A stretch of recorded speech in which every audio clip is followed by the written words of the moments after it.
We are talking today with Cody Lundin. Cody Lundin is the founder of the Aboriginal Living Skills School located in Prescott, Arizona. He is also an adjunct faculty member at Yavapai College and a faculty member at the Ecosa Institute. He and his school have been featured in numerous media outlets, including The Today Show, The Discovery Channel, The History Channel, Dateline NBC, CBS News, USA Today, and CBC Radio 1 in Canada. He is the author of the best-selling book 98.6 Degrees, The Art of Keeping Your Ass Alive. And he is here to talk about his new book, When All Hell Breaks Loose, Stuff You Need to Survive When Disaster Strikes. If you would begin, start out and tell us what was the motivation in writing When All Hell Breaks Loose? The motivation for that was, on my publisher's end, it was 98.6 was doing very well. They contacted me and said, hey, we'd like to do an urban survival book based on 98.6 Degrees. And the clincher there was, we'll help you write it. So ding, ding, profit. So, and I was like, no. And so for the first year, I said, forget it. And I wasn't interested in doing that because I didn't want to squeak with 98.6. Later on, after looking at the political scene, and I'm not going to swing this is a nonpartisan interview, but staying alive is a totally nonpartisan issue. I didn't like the way things were being handled. I thought I could do better. I didn't like the fear factor in America and where this country was going with that, with the last two elections. So I thought, I will write this book, but, let's leave 98.6 out of the mix, and that's what spawned When All Hell Breaks Loose. Okay, so this book deals more with an urban situation. Yeah, I've never been to Seattle before. I flew in yesterday. Your city kicks ass. Your city is wonderful. The parking is tight, but I do love Seattle. I think it's really it's an interesting layout. So regardless of whether you're rural or urban or suburban or whatever, this book is for Joe and Jane Americana. If their house is pulled kicking and screaming off the grid, what would you need? All of a sudden the grid's down, the power's out. So it outlines specific chapters and whatnot about what every American or every person on the planet should have on hand if the grid went down for whatever reason. So I got the impression from your book that actually a lot of surviving in situations like disaster situations is more mental than physical. Can you talk about that? Yeah, it is. The book is divided into two parts. The first part is head candy, what you have in your head, human physiology and psychology. The last part is hand candy, how to poop in your backyard, how to disinfect water, whatnot. Survival is 90% psychology, so I don't give a damn what Mike has in his garage for survival gear if Mike is too scared stupid to use it, because your psychology dictates your physiology and vice versa. So seeing as how that a survival situation scares people, your heart rate goes up, you lose your complex and fine motor skills, I spend a lot of time in the book just psyching people up that, look, you will be scared, here's how fear works, here's how not to be scared, at least as much as possible, and really kind of get into the human psyche regarding survival in general, because that's kind of the entire cake, and the survival gear itself is icing. So again, if you eat too much icing, we know what happens. You end up in the bathroom. So let's talk about that cake of human psychology. That's why it's referenced in that way in the book. In terms of disasters, I think a lot of people, when they're formulating that in their head, they're thinking that they're going to be at home, when disasters occur.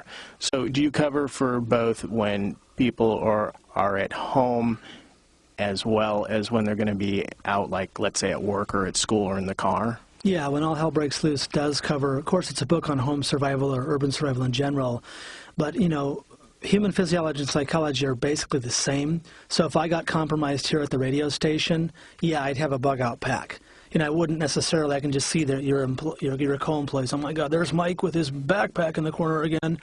But I'd want some specific stuff in the trunk or at least somewhere around where, let's say, if I can get to my car, then I can make it home. So that's a good point you bring up about if all your eggs are in one basket, you better not lose that basket. But here in Seattle, you're not at home right now. So I do outline office survival kits, car survival kits, etc., but they're no different than the home survival kit. The stuff is just smaller and there's not as much of it, but the intention to survive is the same. Your physiology doesn't change when you come here to work. You still poop the same way, you still eat the same way, but you should have some eggs that are out of that home basket around here. Basic stuff, extra clothing, a comfortable pair of walking shoes in case you're walking home, some snacks, some water that's disinfected that hopefully is potable in the first place, etc. Okay, so Let's assume people are preparing for a disaster. I guess it really doesn't matter what type of disaster specifically it is in the big picture. Yeah, that's a good question, because there was a few people that said, why don't you cover tornadoes, and how about earthquakes and tsunamis? And there is a semblance of truth to that, especially here in Seattle, where you'd want to get the hell out of Seattle. But you can imagine that happening all at once. It's pretty much not going to happen. We saw that with Hurricane Katrina. When people did eventually start to leave, the highways were clogged for 5, 6, 7, 8 hours at a time. So let's say that, you have to settle down and be at the house, and you don't have the option to get out of Dodge. Let's say an earthquake. There's very little warning on that. It's just going to happen wherever you are. You're going to mechanically get squished the same in a car accident or earthquake. It's irrelevant, like you said. So it's not really the effect that I'm looking at with the book. It's dealing with the cause. So whether it's a flood or an earthquake or a tornado or whatnot, again, Mike's physiology is the same, and he's going to require, after the disaster happens, the same stuff to stay alive that you would in any other disaster.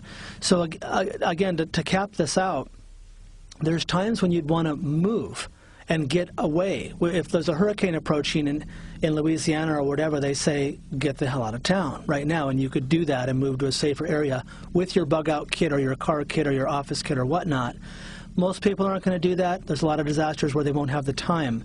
So again, the mop-up procedure after the disaster happens is pretty much the same. You bleed the same. You go to the bathroom the same, etc.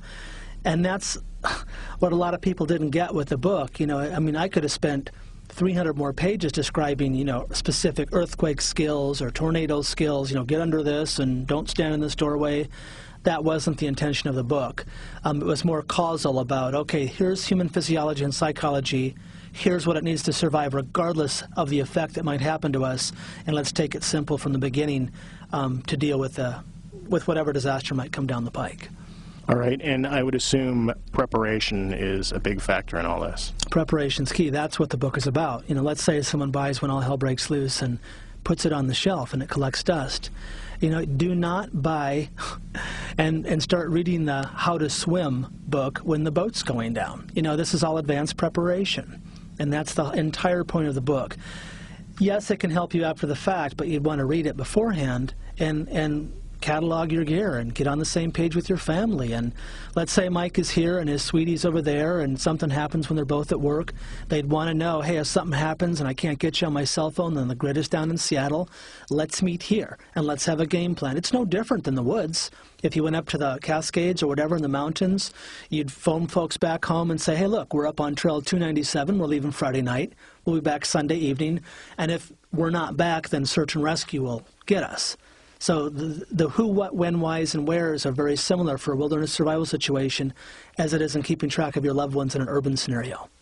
All right, maybe you can give us some examples, some details on different things that people really need to prepare for if they go off the grid. I believe the basics are like food, shelter, clothing. Go with it, Mike. Okay. Start with food. Okay. Food. The easiest way to store food, in my opinion, is canned food. Canned food lasts about 2 years per can. You can write the date on it, or if you buy it by a case lot, write the date when you purchased it.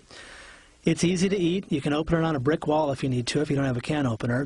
You can braid down the lip of that and eat it right out of the can. So there's a lot of different canned foods. There's MREs, there's dehydrated, there's freeze-dried, there's bulk grains, there's cans, there's all this stuff. But for the average Seattleite, it's pretty much canned food. And I recommend people to have at least 2 to 4 weeks supply.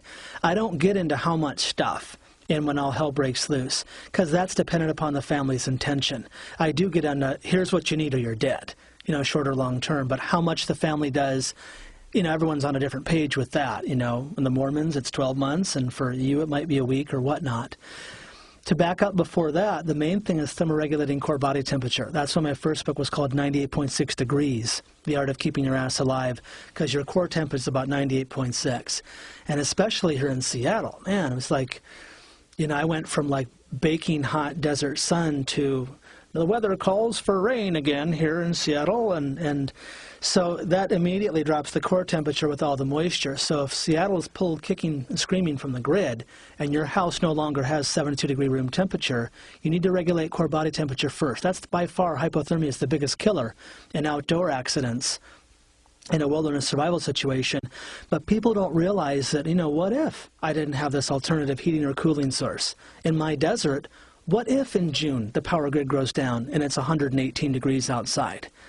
So that's key, and along with that is water, because water helps regulate body temperature, and I just adore Seattle. I mean, I've seen water and rivers in the ocean and like in movie pictures and on TV, and now I actually see it, and I'm really envious. I mean, I'll trade you sunshine for a little bit of water, and then we can grow stuff, because we're in a serious drought cycle now. But how do you disinfect it? There's tincture of iodine 2%, distillation, boiling, pasteurization. There's lots of different ways I outlined to make it safe to drink, because you can't assume, as the corpse floats by, that water is safe to drink. Clothing is an extension of your shelter. Put on clothes, extra sleeping gear. We have water to help regulate body temperature, and of course to stave off dehydration. Probably pretty much before food, we're going to want to take a dump. Everyone produces about a half pound of fecal material a day, and you can imagine what it would be like in Seattle if the grid went down and the toilets didn't work. Now, where do you put the poop? Especially in your country, since the water table is so high, and the pathogens from poop can, make this water situation here very, very bad, with epidemics of diarrhea or dysentery or whatnot. I mean, that's the leading cause of death in developing nations is dysentery from non-potable water sources. So people immediately, like you did, and God bless you, food. Let's talk about food. And food is an issue in this book, and it is an issue for short and long-term survival, especially long-term. But it's the little things we take for granted, like room temperature and the cup of water and a place to take a dump that have precedence over that.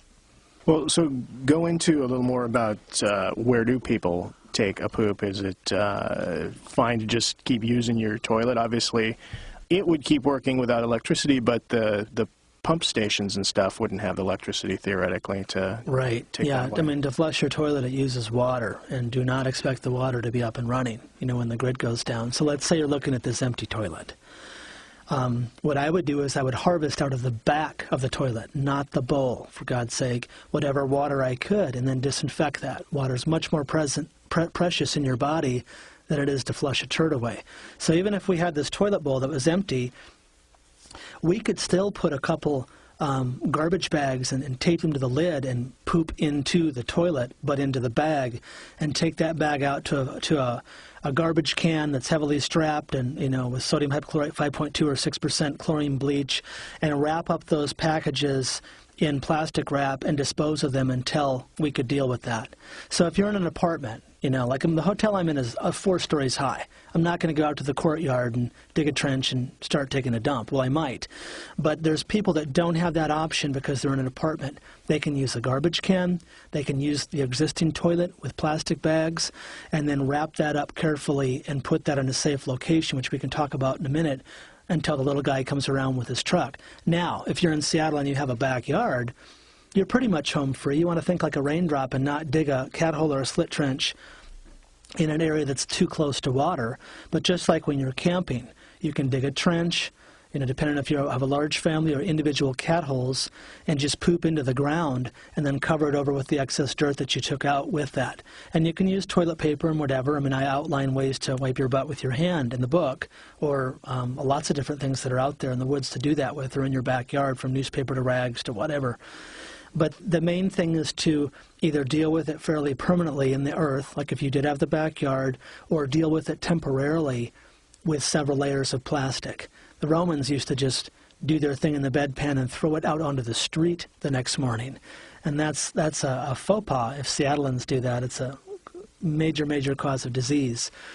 But those are just a couple ways with how to short and long-term deal with fecal matter. Get back to water, if you would, sources for that. I mean, we obviously get a lot of rain here, and it's hard for me to imagine not having that, a rain occur every X number of days. But we actually did, during the summer, have some stretches actually last year where we went for well over a month without getting any rain. Well, you're spoiled. Well over a month, Man, this is Seattle, isn't it? Lucky you. Well, yeah, and you bring up rain, which I didn't talk about, which I do talk about in the book. Collecting rain is awesome. I collect it in Arizona, and I have literally a 3,000-gallon tank and a gutter system to cache that water. It's like, in Seattle, it's like, yeah, water, haha, why even deal with that? But I'd just be like a kid in a candy shop around here with all the water that you all have. So let's say it doesn't rain for a month. Oh, my God, emergency. I think you have, oh my God, you have rivers and lakes, and we've got to stay away from the ocean. But what I've seen in Seattle is just tons of different water areas that, again, if you know how to disinfect it, harvest it. You know, the streams and rivers, and you want to be prepared. In my country, I'm a desert rat, and water is one of the main things on the list to have stored. I have several thousand-gallon capacity because I have to from where I live, because I live way off the grid. That might be a hard one for people in Seattle to wrap their mind around until it's not there. So what I would say is, you go to your apartment or your home, you turn on the tap and everything's groovy and the water comes out. Imagine if it doesn't come out. Where is Mike going to go to get water? It doesn't matter how well you can disinfect water if there's nothing to disinfect. So I would have game plan A, B, maybe C, because every other psycho out there is going to be looking for water too. And then know where to get it, which is just reconning your neighborhood or your area or storing it in the garage or whatnot, and then have a way to make it potable.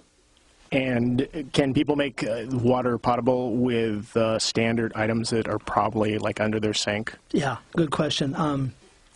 That's what I wanted to focus on with this book. Okay, chlorine bleach. Okay, in a bottle of bleach with no phosphates, no perfumes, about 2 to 4 drops per U.S. quart. A quart is almost a liter. Disinfects that water. And we could go pretty into, let's go into detail into that one. So here I have my quart water bottle or whatever. Or maybe I have my 2-liter pop bottle. That's typical trash that people can imagine. That's 2 quarts. I'm going to use 2 to 4 drops of chlorine bleach per quarter liter of water. So in that 2-liter pop bottle, why not load it up with 8 drops of chlorine bleach? I let it sit for about 30 minutes. Now, if the water's very turbid, if it has a bunch of ponds come in it, I'd filter it out with a bandana or a cloth or whatnot.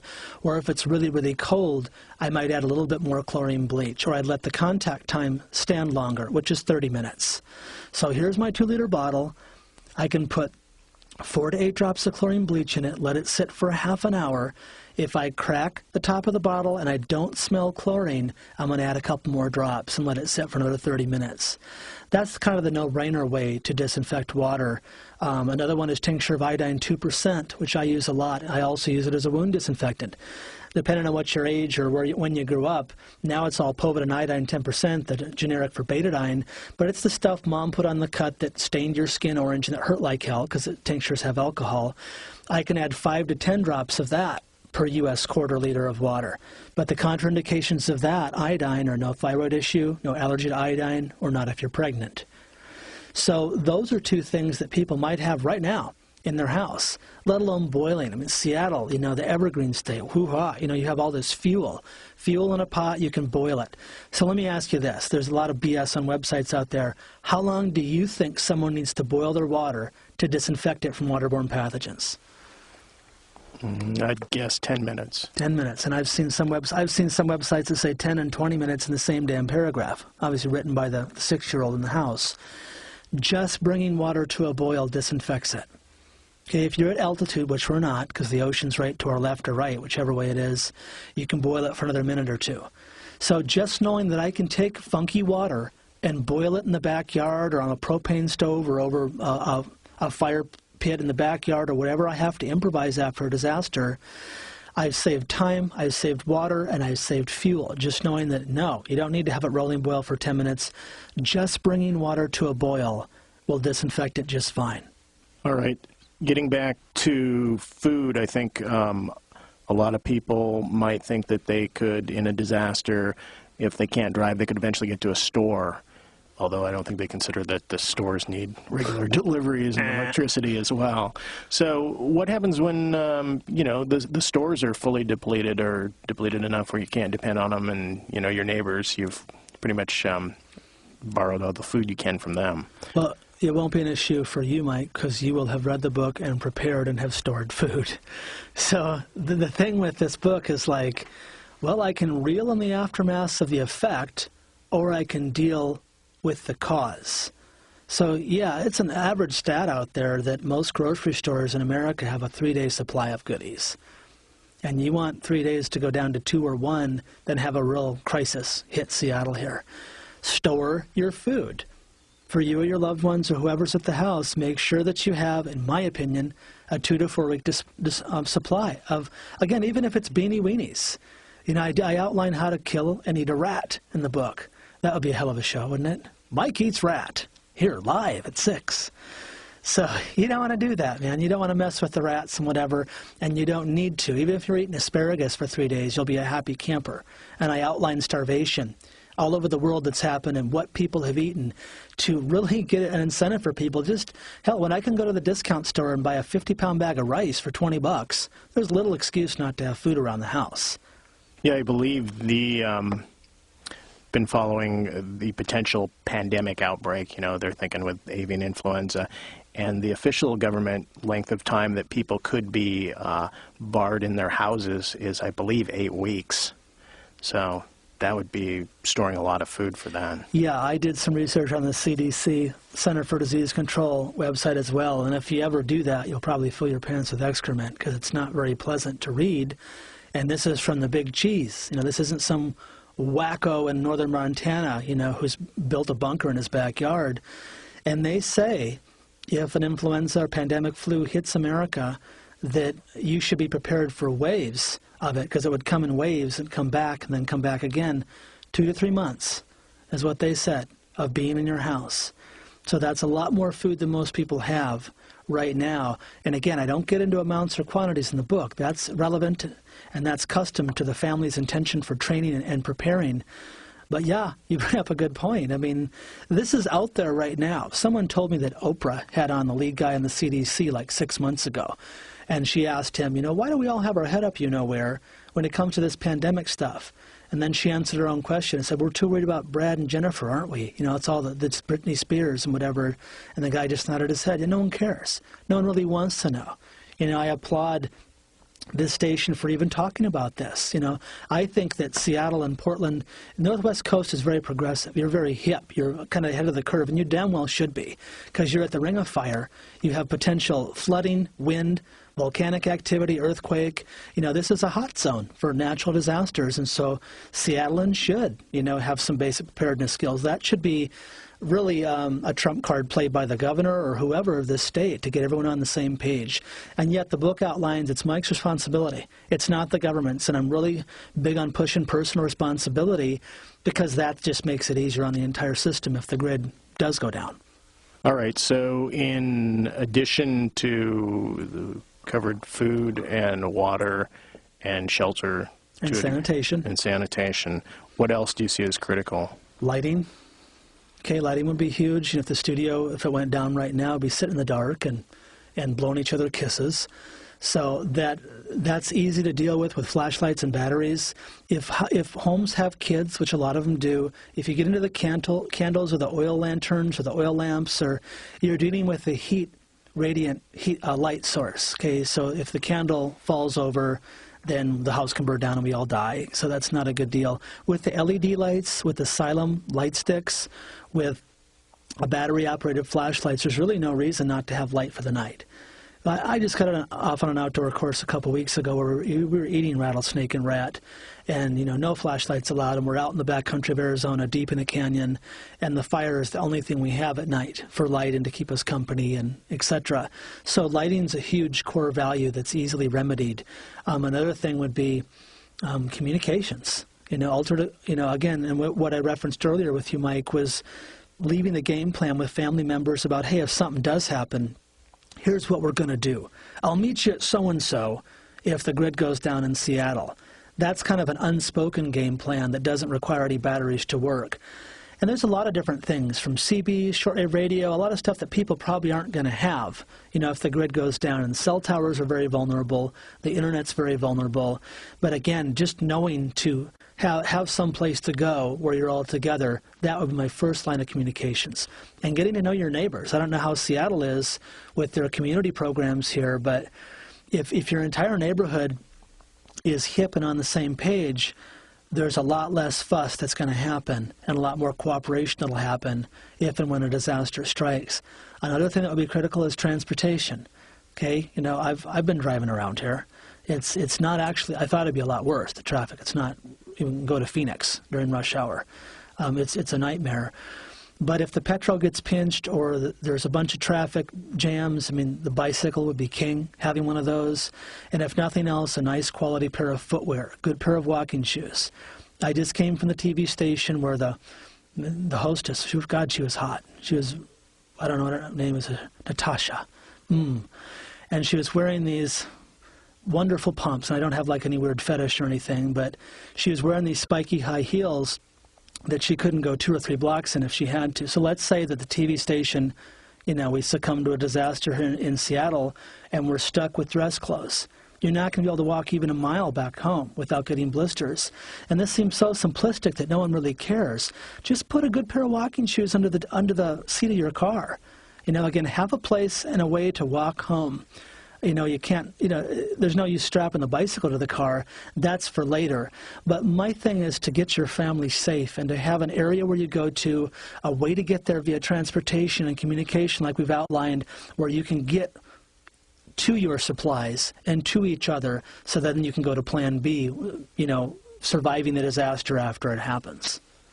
Well, unfortunately, we are just about out of time. What final thoughts would you like to leave with listeners?